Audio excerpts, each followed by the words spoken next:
दशरथ ने राम से यह तक कहा कि तेरी ये छोटी मां मुझसे गलत काम करा रही है बेटे, और तू इस समय सेनापति है, सारी सेनाओं का कंट्रोल तेरे हाथ में है, तू मुझे गिरफ्तार कर ले और मुझे जेल में डाल दे तो मेरा वचन भंग भी नहीं हुआ और तेरा राज्याभिषेक भी हो गया।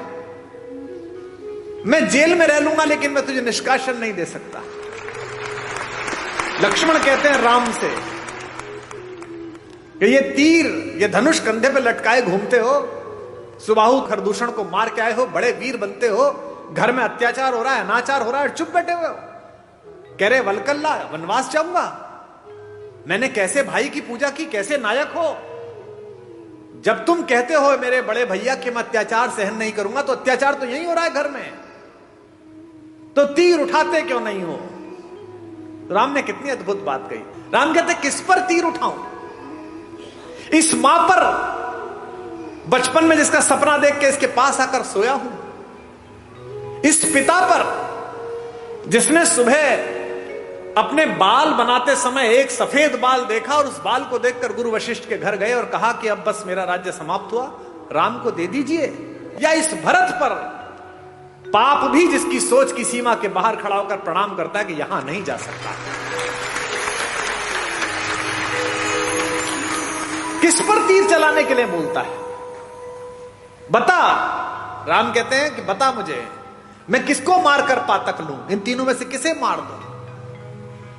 और आज समस्या क्या है, मुझे माफ करेंगी हमारी भाभियां, रात को टीवी पे क्या देख रहे हो, एक घर में 3 बहुएं हैं, पूरी रात षड्यंत्र चल रहा है, छोटी वाली ने बड़ी वाली का ऐसा करा, बड़ी वाली ने इसका ऐसा। ये अचानक नहीं हो रहा है, ये क्या सोच रहे हो आपकी कहानी चल रही है।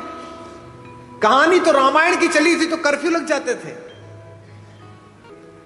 तुम्हारे हीरे मोती जा चुके, तुम्हारी विद्या जा चुकी, तुम्हारी सारी तकनीक जा चुकी, तुम्हारे लड़के जा चुके, सब जा चुके। तुम्हारे पास एक चीज बची है जिसे छीनने के लिए पागल है पश्चिम, और वो चीज है तुम्हारा परिवार, तुम्हारे संस्कार। अब इस पर डाका डालने की कोशिश है। कोई सीरीज देख लो, उसके 40 मिनट में एक बलात्कार होगा, एक हत्या होगी, एक संस्कृति और कला के ऊपर, भारतीय दर्शन के ऊपर गंदी गंदी गालियां होंगी। ये क्या है, ये धीमे धीमे आपके घरों तक जहर पहुंचाया जा रहा है। क्या दिखाया जा रहा है आपके सीरियल में, एक लड़का है घर में, वो लड़का चरित्रहीन भी है, वो जिससे उसका विवाह हुआ उसके बाद भी किसी से प्रेम में है, वो जिससे प्रेम हुआ उसके बाद तीसरे से भी किसी से प्रेम में है, उस परिवार की दोनों महिलाएं उससे विवाह कर चुकी हैं। आप में से किसी ने ऐसा घर कहीं देखा है? ये भारत के घर नहीं है, एक परिवार में भी ये संस्कार नहीं, लेकिन ये डालने की कोशिश की जा रही है कि ये सही है। राम को त्रैलोक्य में सौंदर्य के पहले 5-10 नाम में आने वाली रावण की अनित्य सुंदरी बहन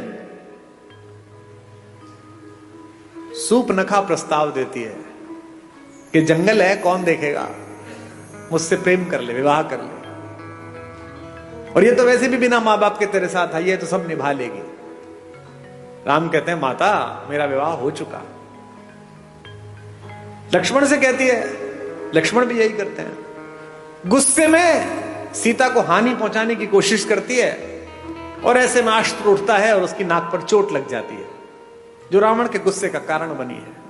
ये राम है जो जंगल में भी मिले हुए इस अश्लील, अशालीन, असंस्कारी, अपारिवारिक अवसर को ठुकरा देते हैं।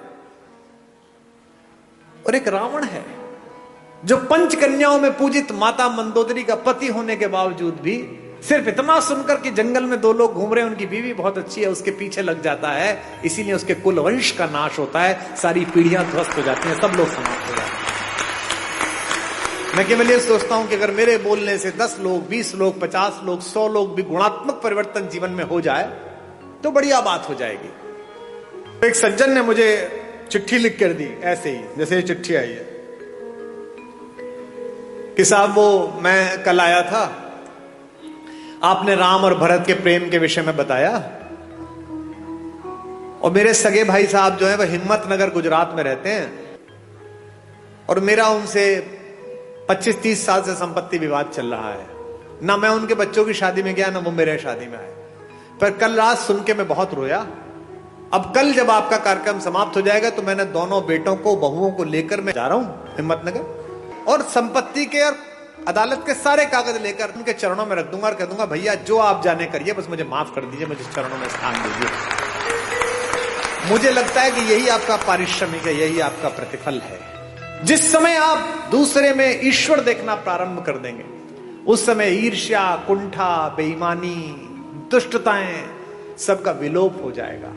और ये पृथ्वी इसीलिए बची हुई है अभी तक भी कि इसमें अच्छे लोगों का प्रतिशत ज्यादा है, बुरे लोगों का प्रतिशत कम है।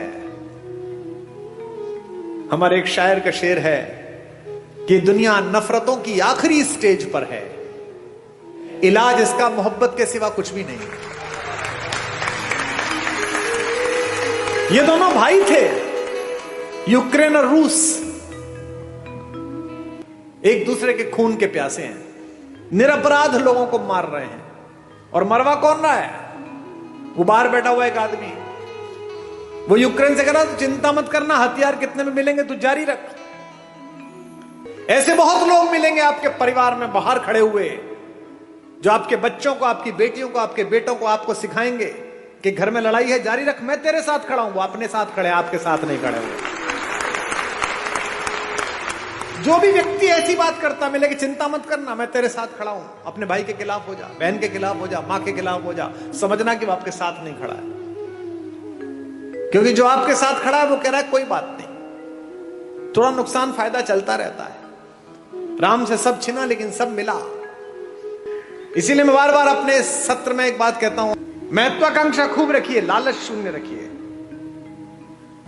ये जो आपके पास है, इसे जब तक पर्याप्त मानते रहोगे तब तक खुश रहोगे। जिस दिन दूसरे के पास जो है उसको प्राप्त करने की कोशिश करोगे, उस दिन कष्ट में आ जाओगे। टेलीविजन पर क्या विज्ञापन आ रहा है? ये दो भाई बहन बैठे हैं, ये एक मामा जी बैठे, एक माता बैठी है। इनमें प्रेम की क्या कमी है भैया? 2 शताब्दी से ज्यादा का प्रेम है दोनों का एक दूसरे से, भैया बहन का। हमको क्या सिखाया जा रहा है? रक्षाबंधन से 5 दिन पहले एक डायमंड की कंपनी आती है, वो कहती है इस रक्षाबंधन बहन को ये हीरा दे दो। हमको क्या सिखाया जा रहा है करवा चौथ पर? ये डायमंड दे दो। यहां तक कि घर में हम कौन सा कुकर खरीदे, इस पर भी प्रेम। जो बीवी से करे प्यार, वो इस फला कुकर से कैसे करें इनकार?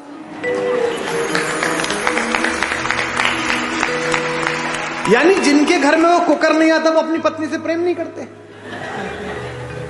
मेरे घर में शुरू में कुकर नहीं था तो मेरे पिता ने मेरी मां से प्रेम नहीं किया। कैसी मूर्खतापूर्ण बात है। साधनों से अगर प्रेम होता, अगर साधन प्रेम का प्रतीक होते तो राम पिछड़ जाते, रावण जीत जाता। मुझसे लोग कहते हैं आगरे में एक सफेद रंग की बिल्डिंग दिखाकर कि ये प्रेम का प्रतीक है। इसे प्रेम का प्रतीक बताते हो? ये प्रेम का प्रतीक है? अरे प्रेम का सबसे बड़ा प्रतीक तो समुद्र के नीचे इकट्ठे हुए वो पत्थर है जिन पर मेरा राम चल कर गया।